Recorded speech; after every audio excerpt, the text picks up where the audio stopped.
রাদিয়াল্লাহু তাআলা আনহু আল্লাহর প্রতি ঈমান আনার কারণে বিশ্ব নবীজি মুহাম্মদুর রাসূলুল্লাহ সাল্লাল্লাহু আলাইহি সাল্লামকে আদর্শ নেতা হিসেবে গ্রহণ করে নেওয়ার কারণে ওই কাফেরেরা সহ্য করতে পারল না। হযরত খাব্বাব রাদিয়াল্লাহু তাআলা আনহুকে ধরে নিয়ে আসা হলো, পিলারের সাথে বেঁধে দেওয়া হলো। হযরত খাব্বাব রাদিয়াল্লাহু তাআলা আনহুর উপরে জুলুম নির্যাতন করা হলো, তাকে পিটানো হচ্ছে। অনেক পিটানোর পরে এক পর্যায়ে তখন বলছে, খাব্বাব তোমাকে মুক্ত করে দিতে পারি, এই জায়গায় যদি তোমার নবী মুহাম্মদকে এনে হাজির করে দিতে পারো তোমাকে আমরা ছেড়ে দিতে পারি। জোরে বলুন নাউজুবিল্লাহ। হযরত খাব্বাব রাদিয়াল্লাহু তাআলা আনহু তিনি বললেন, ওহে কাফেরের গোষ্ঠীরা, আমি এক আল্লাহর উপরে বিশ্বাস স্থাপন করেছি, কালেমা পড়েছি, মুহাম্মদুর রাসূলুল্লাহ সাল্লাল্লাহু আলাইহি সাল্লামকে আদর্শ একজন আদর্শিক নেতা হিসেবে গ্রহণ করেছি। এই অপরাধে তোমরা আমাকে যতই জুলুম নির্যাতন করতে পারো, কোনো সমস্যা নাই। তাই বলে যেই কথা তোমরা বলেছ, যেই প্রস্তাব আমার সামনে তোমরা করছো, হযরত খাব্বাব তাদের দিকে থুথু নিক্ষেপ করে দেয়া বললেন, তোমরা যে প্রস্তাব করেছো তোমাদের প্রস্তাবকে আমি প্রত্যাখ্যান করলাম। আমার জীবন চলে যাবে, আমি শহীদ হয়ে যাব, তবু আমার জায়গায় বিশ্ব নবীকে নিয়ে আসবো, এটা কেমন করে তোমরা ভাবলে? হযরত খাব্বাব রাদিয়াল্লাহু তাআলা আনহুকে পিটানো হচ্ছে। নামাজে মনের মধ্যে খায়েশ জাগলো, চাহিদা জাগলো, 2 রাকাত সালাত যদি আমি আদায় করতে পারতাম, জীবনের শেষ সালাত, তাহলে আমি সালাতটা আদায় করে দুনিয়ার জমিন থেকে বিদায় নিতে পারতাম। হযরত খাব্বাব রাদিয়াল্লাহু তাআলা আনহু তিনি বললেন, রব্বুল আলামিন আমাকে তো তার নামাজের সুযোগ দেবে না, আমার তো সেই পরিবেশ নাই, খুঁটির সাথে বেঁধে রাখা হয়েছে। হযরত খাব্বাব রাদিয়াল্লাহু তাআলা আনহু আল্লাহ রাব্বুল আলামিনের প্রতি একনিষ্ঠভাবে এই মর্মে ঘোষণা করলেন, রব্বুল আলামিন আমি আমার মস্তকটাকে একটু নত করলাম, মাবুদ মেহেরবান, দয়া করে সেই মস্তক অবনত করাটাকে তুমি সালাত হিসাবে কবুল করে নাও। হযরত খাব্বাব রাদিয়াল্লাহু তাআলা আনহু তিনি যখন মস্তক নত করেছেন, ওই কাফেরের গোষ্ঠীর আবার তার মস্তক থেকে উপর দিকে ছেড়ে ধরেছেন। হযরত খাব্বাব রাদিয়াল্লাহু তাআলা আনহু ঘোষণা করলেন, ফাইনামা তুওয়াল্লু ফাসাম্মা ওয়াজহুল্লাহ। হযরত খাব্বাব রাদিয়াল্লাহু তাআলা আনহু ঘোষণা করলেন, ওহে কাফেরের গোষ্ঠীরা, তোমরা আমার মস্তক যত উপর দিকে উঁচু করে রাখো না কেন, আমার মহান মাবুদের চেহারা সারা পৃথিবীব্যাপী চতুর্দিকে রয়েছে। যেন বলুন সুবহানাল্লাহ। আমার প্রিয় ভাইয়েরা, হযরত খাব্বাব রাদিয়াল্লাহু তাআলা আনহুর উপরে জুলুম নির্যাতন করা হলো। শেষ পর্যন্ত তাকে মরুভূমির উত্তপ্ত বালির উপরে শুয়ে দেওয়া হলো। একটি মাত্র কারণ, শুধুমাত্র তিনি ঘোষণা করেছিলেন, লা ইলাহা ইল্লাল্লাহ মুহাম্মাদুর রাসূলুল্লাহ সাল্লাল্লাহু আলাইহি সাল্লাম। হযরত খাব্বাব রাদিয়াল্লাহু তাআলা আনহুকে উত্তপ্ত মরুভূমি বালুর উপরে শুয়ে দেওয়া হলো। শরীরে পোশাক নেই, এত প্রচণ্ড তাপমাত্রা বালুর, সেই বালুর উপরে শুয়ে দেওয়া হলো। এরপরে তার জন্য আগুন তৈরি করা হলো, সে আগুনের অঙ্গার তৈরি করা হলো, যে আগুন তার পিঠের নিচে দিয়ে দেওয়া হলো। সেই পিঠের নিচে যখন আগুন দিয়ে দেওয়া হলো, আগুনের অঙ্গারগুলি জ্বলতেছে, আর হযরত খাব্বাব রাদিয়াল্লাহু তাআলা আনহু শরীরের পিঠ থেকে রক্ত, গোশত এবং চর্বিগুলি গলে গলে পড়তেছে। সে রক্ত এবং চর্বিগুলি গলে গলে সে আগুনের অঙ্গার, সে আগুনটা নিভিয়ে গেছে। অপরদিকে হযরত খাব্বাব রাদিয়াল্লাহু তাআলা আনহুর শরীর, পিঠটা জায়গা জায়গা ক্ষত বিক্ষত হয়ে খাল হয়ে গেছে, গর্ত হয়ে গেছে। হযরত উমর ফারুক রাদিয়াল্লাহু তাআলা আনহু তিনি এক সময় হযরত খাব্বাব রাদিয়াল্লাহু তাআলা আনহুর পিঠটা দেখে ফেললেন। বললেন, ভাই খাব্বাব, তোমার কি কখনো বড় বড় কোনো পচন রোগ হয়েছিল নাকি, ঘোড়া হয়েছিল নাকি? তোমার শরীরে এত বড় বড় গর্ত দেখতে পেলাম কেন? হযরত খাব্বাব বলছে, ভাই ওমর, তুমি জানো না, আল্লাহর প্রতি ঈমান আনার কারণে বিশ্ব নবী মুহাম্মদুর রাসূলুল্লাহ সাল্লাল্লাহু আলাইহি সাল্লামকে আদর্শিক নেতা হিসেবে গ্রহণ করার কারণে ওই সমস্ত কাফেরের গোষ্ঠীরা আমার ঈমানকে সহ্য করতে পারলো না, আমাকে সহ্য করে নিতে পারলো না। আমাকে জ্বলন্ত অগ্নির উপরে, অঙ্গারের উপরে শুয়ে দেওয়া হয়েছিল। আমার পিঠের রক্ত গোস্ত চর্বি গুলে গলে গলে সে আগুন নিভিয়েছে। আমার পিঠে যে গর্ত হয়েছে আজ পর্যন্ত সেই গর্তগুলো পূরণ হয় না। আমার প্রিয় ভাইরা, হযরত খাব্বাব রাদিয়াল্লাহু তাআলা আনহু নাতিপুতিরা যখন খেলাধুলা করত, কিতাবের মধ্যে এসেছে হযরত খাব্বাব তথা ওই দাদা বা ওই নানার শরীরের ওই ক্ষতগুলোর মধ্যে অনেক কিছু লুকিয়ে রাখত।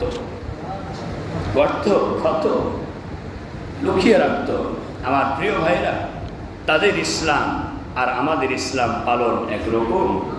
যে মুসলমানের ঘরে জন্ম নিয়েছে সাময়িক দুনিয়ার লাভ লালসার জন্য, দুনিয়ার সম্পদের পাহাড় তৈরি করার জন্য, মুসলমানের ঘরের সন্তান কেমন করে বলতে পারে বৌদ্ধ ধর্ম ইসলাম ধর্ম শান্তির ধর্ম নয়, বৌদ্ধ ধর্ম হচ্ছে শান্তির ধর্ম? জোরে বলুন নাউজুবিল্লাহ।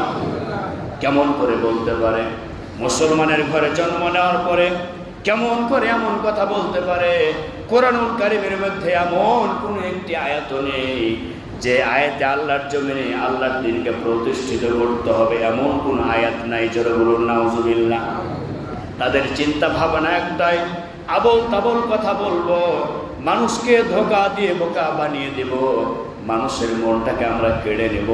আল্লাহ রাব্বুল আলামিন কত সুন্দর করে বলেছেন তাদের প্রসঙ্গে, যাদেরকে আমি আল্লাহ তাআলা তিনটি বিষয় দিয়েছি।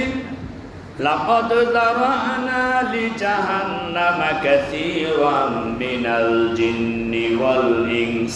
আল্লাহ তাআলা বলছেন আমি অধিকাংশই জিন আর ইনসানের জন্য জাহান্নামকে তৈরি করেছি। কাদের জন্য? অধিকাংশই জিন আর ইনসানের জন্য জাহান্নাম তৈরি করেছি। কাদের জন্য জাহান্নাম তৈরি করেছেন এটাও আল্লাহ তাআলা প্রকাশ করে দিয়েছেন। সুবহানাল্লাহ বলেন। আল্লাহ রাব্বুল আলামিন জানিয়ে দিলেন লাহুম কুলুবুল লা ইয়াফকাহুনা বিহা ওয়া লাহুম আ'য়ুনুল লা ইউবসিরুনা বিহা ওয়া লাহুম আযানুল লা ইয়াসমাউনা বিহা। রব্বুল আলামিন বলছেন আমি যাদেরকে অন্তঃকরণ দিয়েছি, বিবেক দিয়েছি, বুদ্ধি দিয়েছি, ভালো মন্দ বিচার করার জ্ঞান দিয়েছি, এই জ্ঞান থাকার পরেও যারা জ্ঞানের সঠিক ব্যবহার করলো না, আমি আল্লাহ তাদের জন্য এই জাহান্নামকে তৈরি করেছি। ওয়ালাহুম আ'য়ুনুল লা ইউবসিরুনা বিহা, যাদেরকে দুইটি চক্ষুদ্বয় দিয়েছি, চক্ষু থাকার পরেও চোখ থাকার পরেও যারা সঠিকভাবে আমার আয়াত দেখলো না, আমি আল্লাহ তাআলা তাদের জন্য জাহান্নামকে তৈরি করেছি। ওয়ালাহুম আযানুল লা ইয়াসমাউনা বিহা, যাদেরকে আমি শোনার জন্য কর্ণদ্বয় দিয়েছি, এই কান দিয়ে আমার কোরআনের কথা, হাদিসের কথা, নবী রাসূলদের কথা, আলেম ওলামাদের কথা যারা শুনেও শুনলো না, দেখাও দেখলো না, বুঝাও বুঝলো না, আল্লাহ রাব্বুল আলামিন বলছেন তাদের জন্যই আমার জাহান্নামকে তৈরি করেছি। তাহলে কাদের জন্য তৈরি করেছেন এটিকে আমরা বুঝতে পেরেছি? যেটি সঠিক বুঝার শক্তি আল্লাহ দিয়েছে সেটাকে সঠিক হিসেবে আপনাকে বুঝতে হবে। আপনি যদি রামপন্থী বামপন্থী আবল তাবল বকেন, আপনার জন্য জাহান্নাম রেডি। আল্লাহ রাব্বুল আলামিন বলছেন উলাইকা কাল আনআম, এরা হচ্ছে চতুষ্পদ জন্তু, বালহুম আদল, চার চাইতেও খারাপ। জোরে বলুন নাউজুবিল্লাহ। সম্মানিত উপস্থিতি আমার প্রিয় ভাইরা, ইসলাম ধর্ম হচ্ছে শান্তির ধর্ম, যে ইসলাম ধর্মকে সমাজে প্রতিষ্ঠিত করার জন্য যুগে যুগে আল্লাহ তাআলা সমস্ত নবী রাসূলদেরকে একই দাওয়াত দিয়েছিলেন, লা ইলাহা ইল্লাল্লাহ। এই ঘোষণায়, এই কালেমার ঘোষণা দেওয়ার কারণে দুনিয়ায় কারো কারো মস্ত বড় বাড়ি হচ্ছে, কারো গাড়ি হচ্ছে, ফ্ল্যাট হচ্ছে, জায়গা জমি হয়ে যাচ্ছে, ব্যাংক ব্যালেন্স হয়ে যাচ্ছে। এই কালেমার দাওয়াত দেওয়ার কারণে সকাল সন্ধ্যা খুরমা পোলাও খেতে পাচ্ছে।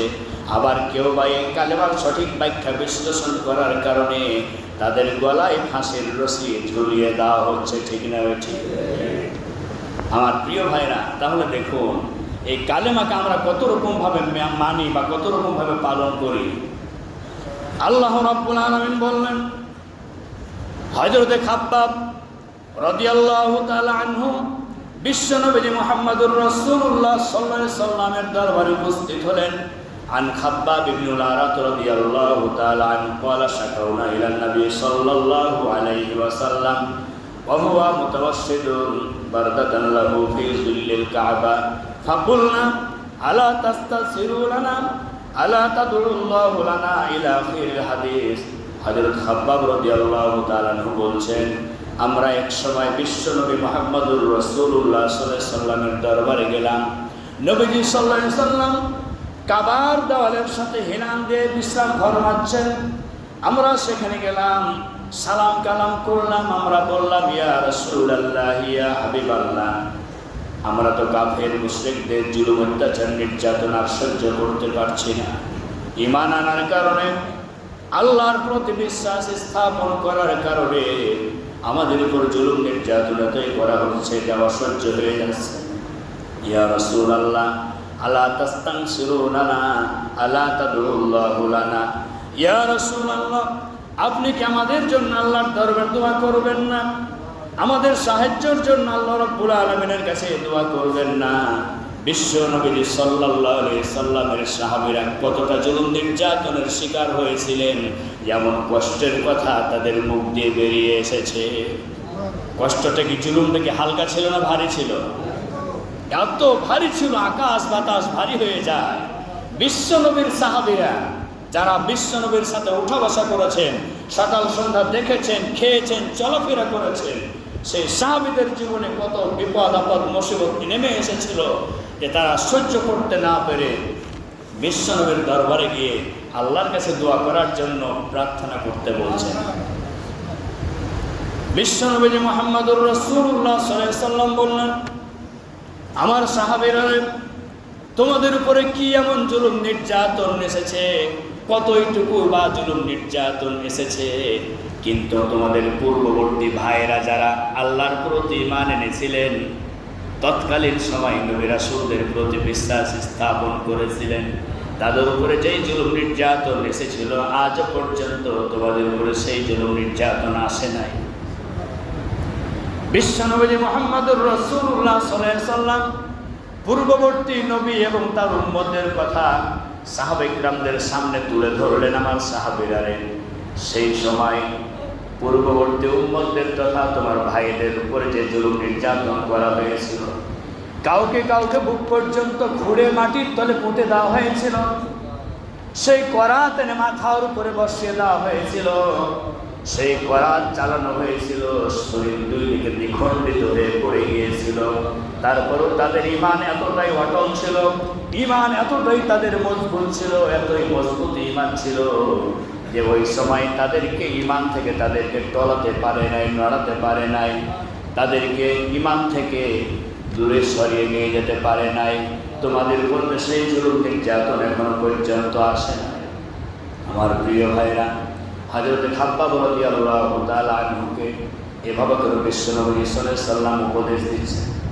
আল্লাহ রাব্বুল আলামিন বললেন, আম হাসিবতুম আন তাদখুলুল জান্নাতা ওয়া লাম্মা ইয়াতিকুম মাসালুনা খালাউ মিন ক্বাবলিকুম মাসাতুহুমুল বাসা ওয়াদ-দাররা ওয়া যুলজিলু হাত্তা ইয়াকুলার রাসূল ইলা আখির আয়াত। আল্লাহ রাব্বুল আলামিন জানিয়ে দিলেন, নবী গো, আপনি তাদেরকে বলে দিন, তোমরা কি মনে করেছো খুব সহজে আল্লাহর জান্নাতে চলে যাবে? তোমাদেরকে পরীক্ষা করা হবে না, অবশ্যই তোমাদেরকে পরীক্ষা করব। তোমাদেরকে রক্ত দিতে হবে, তোমাদের জীবন দিতে হবে, তোমাদের বাড়িঘর জায়গা জমি ছাড়তে হবে, তোমাদেরকে দিনের পর দিন না খেয়ে থাকতে হবে, শত রকম জুলুম অত্যাচার নির্যাতন সহ্য করতে হবে। অবশ্যই আমার উপরে যখন ঈমান এনেছো, আমি তোমাদেরকে পরীক্ষা না করা পর্যন্ত তোমাদেরকে জান্নাতে যাওয়ার সুযোগ হবে না। তোমাদেরকে পরীক্ষা করা হবে, এই পরীক্ষায় তোমরা যদি উত্তীর্ণ হতে পারো, তাহলে তোমাদের জন্য সেই নামি দামি জান্নাত সাজিয়ে রাখা হয়েছে, তাতে তোমাদের জায়গা হয়ে যাবে। জোরে বলুন সুবহানাল্লাহ। সম্মানিত উপস্থিতি আমার প্রিয় ভাইয়েরা, মাতা নাসরুল্লাহ, আল্লাহর সাহায্য কখন আসবে? আল্লাহ তাআলা বললেন, আলা ইন্না নাসরাল্লাহি করিব, আর দেরি নয়, আমার সাহায্য একেবারে নিকটে। যারা বলুন সুবহানাল্লাহ। ওয়া কানা হাক্কান আলাইনা নাসরুল মুমিনিন। রব্বুল আলামিন জানায় দিয়েছেন যে মুমিনদেরকে সাহায্য করা আল্লাহ রব্বুল আলামিনের উপরে ওয়াজিব হয়েছে, ওয়াজিব হয়ে যায় মুমিনদেরকে সাহায্য করা।